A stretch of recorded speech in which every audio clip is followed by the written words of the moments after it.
G7 YouTube சேனலுக்கு உங்களை அன்புடன் வரவேற்கிறோம். நேற்றுலாம் வந்து பார்த்தீங்கன்னா தூத்துக்குடி, கன்னியாகுமரி, திருநெல்வேலி இந்த 3 மாவட்டங்களும் பேசுபொருளாக இருந்தது. அதிகமான மழை, அதிகமான வெள்ளம், அதிகமான பாதிப்பு, வீடுகள் வந்து பாதிக்கப்பட்டது. இன்னையோட அப்டேட் என்னன்னு பார்த்தோமா, இன்றைக்கி தமிழக முதலமைச்சர் திரு மு.க. ஸ்டாலின் அவர்கள் வந்து பார்த்தீங்கன்னா வெள்ள நிவாரண நிதியாக வந்து ரூபாய் 6000மும், குடிசை சேதமடைந்தவங்களுக்கு ரூபாய் 10,000மும் வந்து அறிவிச்சிருக்காரு. நேற்று வந்து மு.க. ஸ்டாலின் நம்மளுடைய தமிழக முதலமைச்சர் மு.க. ஸ்டாலின் அவர்களும் அப்புறம் வந்து பார்த்திங்கன்னா நம்ம உதயநிதி ஸ்டாலின் அவர்களை வந்து பார்த்திங்கன்னா நேரில் பார்த்து நிறைய பேருக்கு வந்து பார்த்திங்கன்னா உதவிகள் செய்தாங்க. அந்த மக்களுடைய நிலைமை எப்படி இருக்குதுன்றதை பார்த்தாங்க. இன்றைக்கி உடனே வந்து அந்த இந்த நிவாரணத்தினால வந்து பார்த்திங்கன்னா இந்த நிவாரண தொகையினால் வந்து அவங்க சரி பண்ண வைக்க முடியும் அப்படின்னா நிச்சயமாக முடியாது. பட் அரசால் முடிந்த வரைக்கும் வந்து பார்த்தோன்னா அவங்க உதவி செய்கிறதுக்கு அவங்க பண்ணுறாங்க. இன்னை வரைக்கும் வந்து பார்த்தோன்னா ப்ரெட்டு, பால், அதுக்கப்புறம் வந்து பார்த்தோன்னா தேவையான சாதம், மற்ற அத்தியாவசிய பொருட்கள் கூட கிடைக்காம ரொம்ப கஷ்டப்படுறாங்க அப்படின்றது தான் வந்து இன்றைக்கும் இப்போ இருக்கிற இந்த இரவுக்கும் வந்து பார்த்தோன்னா ஒரு ஸ்டேட்டஸு. அந்தளவுக்கு ஒரு பாதிப்புக்குள்ளான பகுதி தான் இந்த திருநெல்வேலி மாவட்டமும், இந்த கன்னியாகுமரி, திருநெல்வேலி, அதுக்கப்புறம் வந்து பார்த்தோன்னா தூத்துக்குடி, இது 3 மாவட்டங்களும். இன்னமும் வந்து பார்த்தீங்கன்னா நீர் வந்து குறையலைங்க. அதாவது ஒரு சில பிரத்யேக காட்சிகள் இருக்குது, வீடியோ காட்சிகள். அதெல்லாம் நீங்கள் பார்த்தீங்க அப்படின்னா, அதாவது வெள்ளத்தில் வந்து பார்த்தீங்கன்னா ஒரு கார் முழுகிட்டு இருக்கு, பாதி கார் முழுகிட்டு இருக்கு. அந்த காருக்குள்ளே போய் அந்த காரை ஸ்டார்ட் பண்ணுறாங்க, லைட் மட்டும் எரியுது. மற்றபடி வந்து பார்த்தீங்கன்னா இன்ஜின் ஸ்டார்ட் ஆகலை.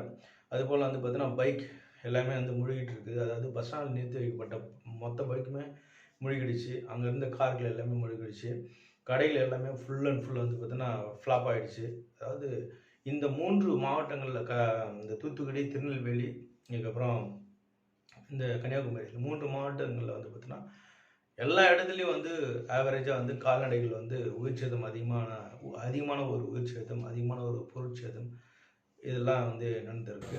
நீங்கள் பார்த்துட்டு வந்து பார்த்தீங்கன்னா தூத்துக்குடியில் வந்து பார்த்தீங்கன்னா இன்றைக்கு அந்த அந்த தண்ணி, அதாவது மன்னார்பேட்டை பைபாஸ் வழி பஸ்ஸெல்லாம் வர ஆரம்பிச்சிச்சு. அண்ட் இந்த பிகேஎஸ் பெரிய காய்கறி கடை டவுனில் ஸோ அதெல்லாம் திறந்துருக்கு. இது இல்லாமல் நிறைய பேர் வந்து பார்த்தீங்கன்னா குடிசை வீட்டில் இருக்கிறவங்க ஃபுல் நார்மல் வீட்டில் இருந்துருக்காங்க அப்படின்னு சொல்லிட முடியாது. பட் ஓகே, நார்மல் தான். எப்போ பஸ் ஓட ஆரம்பிச்சிச்சோ அப்போவே ஓரளவுக்கு நார்மல் ஆகிட்டோன்னு தான் அர்த்தம். சந்திப்பிள்ளையார் முக்கிலேருந்து வாகடிமுக்கு செல்லக்கூடிய பாதை ஓகே ஓரளவுக்கு. மலை மெடிக்கல் இருக்குது பாருங்கள், மெடிக்கல் ஓப்பன் ஆயிருக்கு, காய்கறி ஓப்பன் ஆயிருக்கு. கவர்மெண்ட் பஸ் மட்டும்தான் ஓடுது எனக்கு தெரிஞ்சு இப்போதைக்கு. ஸோ அதெல்லாம் வெரி குட் திங். வடிகால்கள் எல்லாமே சரியான வாய்க்கால்கள் எல்லாமே வந்து அந்த தண்ணிகள் வந்து பார்த்தீங்கன்னா இது பண்ணல. அதுதான் வந்து இப்போ இருக்கிற ஒரு பிரச்சனை. பட் இதுக்கப்புறம் வந்து பார்த்தோன்னா இதை வந்து அரசு சரி செய்யுமா அப்படின்றது அது ஒரு கேள்விக்குறி. இதுக்கப்புறம் வந்து அந்த அரசு வந்து பார்த்தோன்னா எந்த விதத்தில் எப்படி கையாள போகுது, அதை எப்படி சரி செய்ய போகுது, அது எந்த விதத்தில் வந்து பார்த்தோன்னா உள்கட்டமைப்புகள் வந்து வைக்க போகிறாங்க அப்படின்றது ஒரு சவாலான விஷயம். ஏன்னா 50 ஆண்டுகள் ஆண்டிருக்கிறாங்க அப்படின்னும்போது ஒரு 200 ஆண்டுகளுக்கு முன்பாக இப்போ ஏற்பட்ட ஒரு பெரு வெள்ளம் வந்ததாக தான் பதிவு இருக்குது. 200 ஆண்டுகளுக்கு பிறகு இது வந்து ஒரு பயங்கரமான ஒரு வெள்ளம். இந்த வெள்ளம் வந்து பார்த்தீங்கன்னா முதல்ல சந்திக்கிறாங்க. இதுக்கப்புறம் இது போன்று நடந்தது அப்படின்னா நிச்சயமாக இந்த 3 மாவட்டங்களில் இருக்கிற எக்கனாமிக் வந்து ரொம்ப டவுன் ஆகிடும். இதுதான் இன்றைக்கி இருக்கிற நிதர்சனமான உண்மை.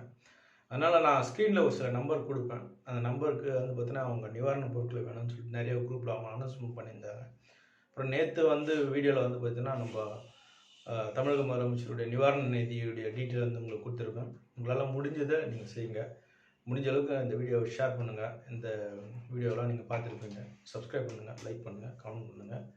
நிச்சயமாக வந்து மீண்டும் ஒரு நல்ல வீடியோவில் சந்திப்போம். நன்றி.